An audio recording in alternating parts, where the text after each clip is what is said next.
Hello students, आपका बहुत बहुत स्वागत है मधुबल बायोलॉजी में। आज की वीडियो में हमारा टॉपिक होने वाला है हाउ डेंगू अफेक्ट प्लेटलेट्स, यानी डेंगू फीवर के अंदर किस तरीके से हमारी बॉडी में प्लेटलेट्स का नंबर घटता है और क्यों घटता है, इसका रीज़न हम आज की वीडियो में जानेंगे। ठीक है, क्योंकि जब भी डेंगू वायरस का नाम आता है तो उसमें प्लेटलेट्स जरूर आती है और प्लेटलेट्स का नंबर जैसे जैसे घटता जाता है तो हम ये डायग्नोस कर पाते हैं कि डेंगू हो सकता है। ठीक है, चलिए वीडियो को अपन स्टार्ट करते हैं। डेंगू फीवर की बात करते हैं तो डेंगू फीवर क्या है, एक वायरस जनित बीमारी है, यानी कि एक वायरस से होता है। उस वायरस का नाम क्या है, डेंगू वायरस। ठीक है, और ये डेंगू वायरस है, ये इसका रोग कारक है और ये रोग कारक है और इसको फैलता है, ये मच्छर के काटने से फैलता है, यानी कि रोग वाहक का कार्य कौन करता है, मच्छर करता है और उस मच्छर का नाम है एडीज इजिप्टियाई। ठीक है, ये मच्छर जब काटता है तो ये डेंगू का जो वायरस आता है वो हमारी बॉडी के अंदर एंटर करता है, उसके बाद वो हमें अफेक्ट करता है और अफेक्ट करने के बाद वो किस तरीके से हमारे प्लेटलेट्स के नंबर को डिक्रीज़ करता है वो हम आज की वीडियो में देखेंगे। देखिए, इंडियन एक्सप्रेस में एक न्यूज़ छपती है, एक आर्टिकल आता है 19 अक्टूबर 2021 को कि जब लोगों ने डॉक्टर से पूछा कि सर क्या रीज़न है कि जो डेंगू है इसके अंदर प्लेटलेट्स का नंबर घटता जाता है, तो डॉक्टर्स ने बताया कि एंटीबॉडीज जो प्रोड्यूस होती हैं ड्यूरिंग डेंगू के अंदर वो इतनी ज़्यादा मात्रा में प्रोड्यूस हो जाती हैं कि वो प्लेटलेट्स को ही डिस्ट्रॉय करना स्टार्ट कर देती हैं।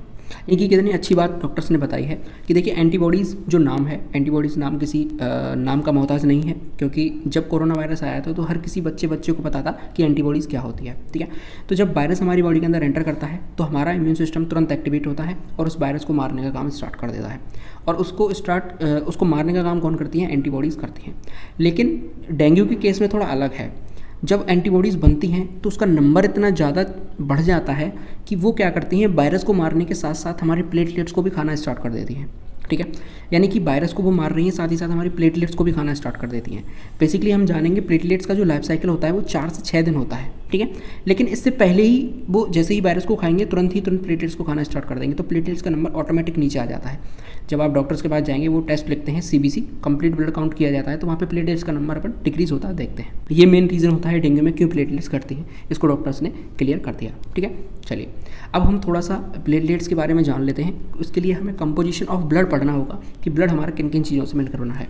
हमारे ब्लड के जो मेन कंपोनेंट्स हैं वो 2 हैं, पहले नंबर पर प्लाज्मा और दूसरे पे आती हैं सेल्स, या फिर जैसे अपन कह देते हैं ब्लड कार्प सेल्स। इन 2 चीज़ों से हमारा ब्लड मिलके बना है। प्लाज्मा होता है 55% और जो सेल्स होती हैं वो होती हैं टोटल 45%। ठीक है, इन 45% में से 41% अकेली RBCs होती हैं। ठीक है, यानी कि जिसे अपन रेड ब्लड सेल्स कहते हैं, और बचे कुछ 4% के अंदर WBC या फिर प्लेटलेट्स होते हैं। और इस 4% में से भी 3% लगभग प्लेटलेट्स और 1% के आसपास आपके वाइट ब्लड सेल्स होती हैं। जो एंटीबॉडीज़ बनाने का काम करती हैं वो वाइट ब्लड सेल्स ही करती हैं। ठीक है, और जो प्लेटलेट्स होती हैं वो क्या करती हैं, थ्रोम्बोसिस की प्रक्रिया करती हैं, यानी कि हमारे शरीर में कहीं भी चोट लग जाने पर जो ब्लड निकलता है उस ब्लड को रोकने का काम कौन करती हैं, प्लेटलेट्स करती हैं। लेकिन डेंगू के अंदर ये प्लेटलेट्स काउंट नीचे चला जाता है। इसका रीज़न मैंने आपको बताया क्यों, क्योंकि जैसे ही एंटीबॉडीज़ बनती हैं तो वो इनको खाना स्टार्ट कर देती हैं, और जब प्लेटलेट्स का नंबर हमारी बॉडी में डिक्रीज़ होता है तो जो हमारे अंदर क्लॉटिंग बननी चाहिए वो क्लॉटिंग नहीं बन पाती, या जितनी जल्दी बननी चाहिए नहीं बन पाती, और ब्लड फिर रिसने लगता है बॉडी से। ठीक है, ऑटोमेटिक ब्लड बाहर आने लगता है कई जगह से, वो बहुत ही सीवरेज कंडीशन हो जाती है। लेकिन नॉर्मल कंडीशन में प्लेटलेट्स घटने लग जाती हैं। अब अपन प्लेटलेट्स का बात करते हैं कि कितनी इनकी नॉर्मल रेंज होती है। हमें पता तो होना चाहिए कि किससे कम प्लेटलेट्स हो रही हैं तो डेंगू है, कैसे अपन डायग्नोस करेंगे। तो नॉर्मल प्लेटलेट्स काउंट की बात आती है तो इसकी रेंज होती है 1.5 लाख से 4 लाख प्रति मिलीमीटर क्यूब। ठीक है, यानी कि 1.5 लाख से 4 लाख इनकी नॉर्मल रेंज होती है। 1.5 लाख से कम भी कई बार आ जाती हैं, लेकिन अगर इनकी नंबर्स 1 लाख या 1,20,000 के आसपास जाती हैं तो फिर हम इसे डेंगू डायग्नोस कर पाते हैं। ठीक है, चलिए अब अपन देखते हैं कि किस मच्छर के काटने से कौन कौन सी बीमारी होती है। हमने देखा डेंगू एक मच्छर के काटने से होता है, मलेरिया भी मच्छर के काटने से होता है। ठीक है, और इसके अलावा कई सारे जितने भी फीवर्स और कई सारे बीमारियाँ हैं वो मच्छर के काटने से होती हैं। तो सबसे पहले हम डेंगू बुखार की बात करते हैं। तो डेंगू बुखार किस मच्छर के काटने से होता है, एडीज़ मच्छर के काटने से होता है। ठीक है, इसके अलावा चिकनगुनिया, लिम्फेटिक फाइलेरिया, रिक्ट बैली बुखार या फिर येलो फीवर, जीका वायरस जो था उसको फैलाने का काम भी कौन करता है, मच्छर ही करता है, और उस मच्छर का नाम क्या है, एडीज़ मच्छर होता है। ठीक है, इसके अलावा जो हम मादा एनाफ्लीज मच्छर की बात करते हैं वो किसको फैलाता है, वो मलेरिया रोग को फैलाता है, जिसका जो रोग कारक होता है वो कौन होता है, प्लाज्मोडियम होता है, जो कि क्या है, एक तरीके का प्रोटोजोआ है। ठीक है, इसके अलावा लिम्फेटिक फाइलेरिया जो कि अफ्रीका में फैला था वो भी क्या, उसको भी कौन फैलाता है? एनाफिलीज मच्छर ही फैलाता है। इसके अलावा एक मच्छर आता है क्यूलेक्स जैसे कि जापानी इंसेफ्लाइटिस, इसके अलावा lymphatic filaria, West Nile fever, इनको फैलाने का काम कौन करता है? क्यूलेक्स करता है। यानी कि ओवरऑल हम बात करें तो मच्छर हमारे लिए हानिकारक ही होते हैं, तो मच्छरों से जितना बचा जाए उतना ही फ़ायदा रहता है। मच्छर की हम बात करते हैं कि जैसे डेंगू का जो मच्छर है एडिस, तो ये हमारी बॉडी के अंदर तो ये हमें क्यों काटता है, इसका रीज़न हमें पता होना चाहिए। जब भी मच्छर हमारी बॉडी के पास आता है तो उसका जो मेन रीज़न है वो हमें वायरस देना नहीं है, ठीक है। उसका मेन रीज़न ये है कि जब ये मच्छर मेटिंग करते हैं या फिर हम कहें कि इनको जब बच्चे पैदा करने होते हैं तो इनको ह्यूमन के ब्लड की ज़रूरत पड़ती है, ठीक है। ये भूख मिटाने के लिए ब्लड को शक करते हैं, ठीक है। और इसके अलावा जब इन्हें मेटिंग करनी होती है, बच्चे पैदा करने होते हैं, तो इन्हें ह्यूमन के ब्लड की ज़रूरत पड़ती है। तो ये आए हैं हमारे पास ब्लड को शक करने, लेकिन बदले में ये कौन दे जा रहे हैं हमें? ये हमें दे जा रहे हैं डेंगू वायरस। उसको हम आगे देखेंगे कि ट्रांसमिशन किस तरीके से होता है वायरस का। अब देखिए ह्यूमन के अंदर किस तरीके से वायरस का ट्रांसमिशन होता है।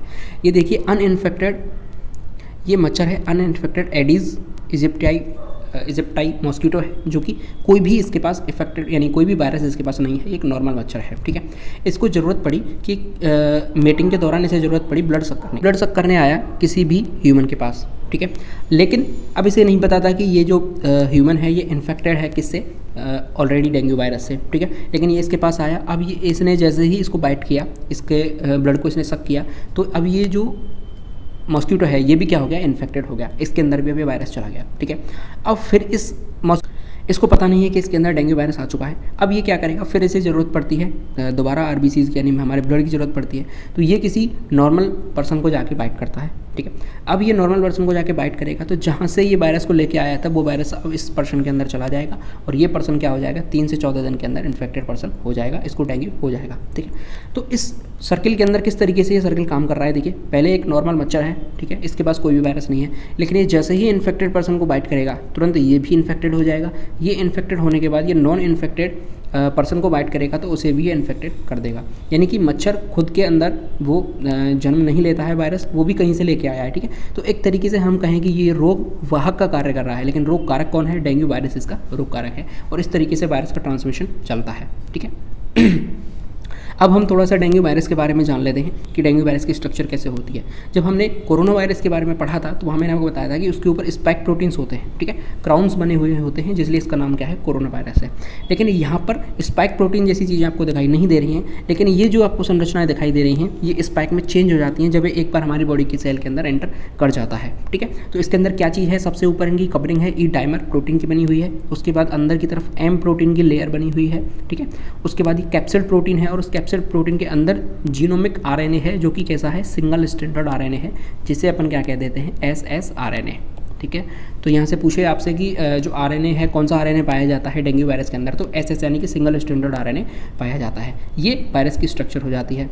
अब देखिए डेंगू वायरस के हम सिम्टम्स की बात करें, देखिए सबसे मेन सिम्टम्स है इसका हेडेक यानी कि सिर में दर्द होना स्टार्ट होगा, उसके बाद हाई फीवर आएगा, बहुत ज़्यादा टेम्परेचर का फीवर आपको आएगा, उसके बाद आंखों के पीछे की तरफ पेन होने लगेगा, यानी कि आप आईज़ को जब डायरेक्शन में इधर उधर घुमाएंगे तो आपको पेन महसूस होगा, उसके बाद रैशेज होंगे और मसल्स में पेन होने लगेगा, ठीक है, बॉडी पर लाल लाल चकते हो जाएंगे। इसके अलावा हड्डियों में पेन होने लगेगा, इसलिए इसे हड्डी तोड़ बुखार भी कह देते हैं डेंगू फीवर को। इसके अलावा वोमिटिंग होगी, आप कुछ भी खाएंगे तो वो पचेगा नहीं है आपको, ठीक है। उसके अलावा जॉइंट्स में पेन होने लगेगा, बोन्स में पेन होने लगेगा। तो ये मेन अब हम कहें सिम्टम्स हैं डेंगू फीवर के, ठीक है। इसके अलावा जो मैंने आपको बताया डायग्नोस करते हैं तो प्लेटलेट्स की संख्या घटती जाती है, और प्लेटलेट्स की संख्या घटने के दौरान क्या होता है कि आपके अंदर से जो ब्लड को क्लॉट करने की जो क्षमता है वो खत्म हो जाती है, और जब ब्लड को क्लॉट करने की क्षमता खत्म हो जाएगी तो बॉडी से ब्लड निकलने लगता है, ठीक है। और सीवरेज कंडीशन यानी कि बहुत ज़्यादा क्रिटिकल कंडीशन जब हो जाती है तो आपके कहीं भी पुराना घाव हो, पुराना कोई फुंसी हो रही हो, ठीक है, उससे भी ब्लड निकलने लग जाता है। इसके अलावा डॉक्टर्स ने क्या बताया कि जो डेंगू है उसके क्या क्या कॉम्प्लिकेशंस हो सकते हैं, तो ब्लीडिंग फ्रॉम गम्स और नोज़ यानी कि आपके मसूड़ों से खून आने लगेगा, आपकी नाक से खून आने लगेगा, ठीक है। इसके अलावा आपके यूरिन में, स्टूल में, वोमिट में खून आने लगेगा। इसके अलावा आपकी जो ब्लीडिंग है वो अंडर द स्किन लाल चकते जैसी संरचनाएं बन जाएंगी, चकते जैसे बन जाएंगे आपके इसके अंदर। इसके अलावा जब मेजर कंडीशन हो जाएगी, बहुत ज़्यादा कॉम्प्लिकेटेड हो जाएगी, तो जो इंटरनल ऑर्गन है कुछ केसेस में ऐसा देखा गया है वहाँ से भी ब्लड निकलने लग जाता है। ठीक है, तो ये कॉम्प्लिकेशंस हो सकती हैं इसके अंदर। बाकी नॉर्मल जो सिम्टम्स हैं वो यही हैं कि फीवर आएगा, आपको हेडेक होगा, आई पेन होगा, मसल पेन होगा, हड्डी तोड़ बुखार जिसे अपन कह सकते हैं। ठीक है, ये आपने लक्षण देख लिए। अब हम बात करते हैं इसकी बचाव की या फिर ट्रीटमेंट की। तो देखिए, मच्छर से जितना आप बचाव करेंगे तो आप डेंगू फीवर से बचे रहेंगे, यानी कि अपने आसपास आप कभी भी पानी इकट्ठा ना होने दें। ठीक है, मच्छरों से बच के रहें, जो मच्छरों को मारने की चीज़ें आती हैं उन्हें यूज़ करें। इसके अलावा आप अपने शरीर पर क्रीम लगा सकते हैं, ओडोमॉस वगैरह जो आती है, इससे आप मच्छरों से बचे रह सकते हैं। और हम बात करें इसकी साइकिल 3 से 15 दिन की इसकी डेंगू वायरस की साइकिल होती है, इसके बाद ये सही हो जाता है अगर आपका ज़्यादा प्लेटलेट्स का जो नंबर है वो कम नहीं होता है। लेकिन यदि कम हो जाता है तो फिर क्या करना पड़ता है, जैसे मान के चलिए आपका नंबर 10,000 से नीचे चला जाएगा। ठीक है, प्लेटलेट्स का नंबर होना चाहिए 1.5 लाख, लेकिन अगर वो 10,000 से नीचे चला जाता है तो फिर प्लेटलेट्स चढ़ानी पड़ती हैं, यानी कि दूसरे का ब्लड आपको डोनेट जो करते हैं लोग उनका ब्लड लेके आपको चढ़ाना पड़ता है और उसके लिए फिर ब्लड ग्रुप को मैच किया जाता है। ये सब आप चीज़ जानते हैं। ठीक है, इसके अलावा हम कहें कि इसका इलाज क्या है, तो आपको कुछ भी नहीं करना है, बस डॉक्टर के पास आप जाइए, डॉक्टर को जो आपको प्रिस्क्राइब करके देता है आप उसी ट्रीटमेंट को लीजिए और आप 5 से 7 दिन के अंदर आप ऑटोमेटिक ठीक हो जाएंगे, अगर आपकी ज़्यादा क्रिटिकल कंडीशन नहीं बनी, अगर आपने डॉक्टर की बातों को माना तो। ठीक है, 5 से 7 दिन के अंदर आप ऑटोमेटिक ठीक हो जाएंगे। बस आपको इसमें ध्यान का रखना है कि आपको वाटर इनटेक को इंक्रीज़ करके रखना है, यानी कि ज़्यादा से ज़्यादा आपको पानी पीना है और ज़्यादा से ज़्यादा आपको जो हम कहें लिक्विड फॉर्म में जो फूड है उसको कंज्यूम करना है। ठीक है, ठोस चीज़ें आपको ज़्यादा नहीं खानी है और ये आप चीज़ें आपको ध्यान रखनी है।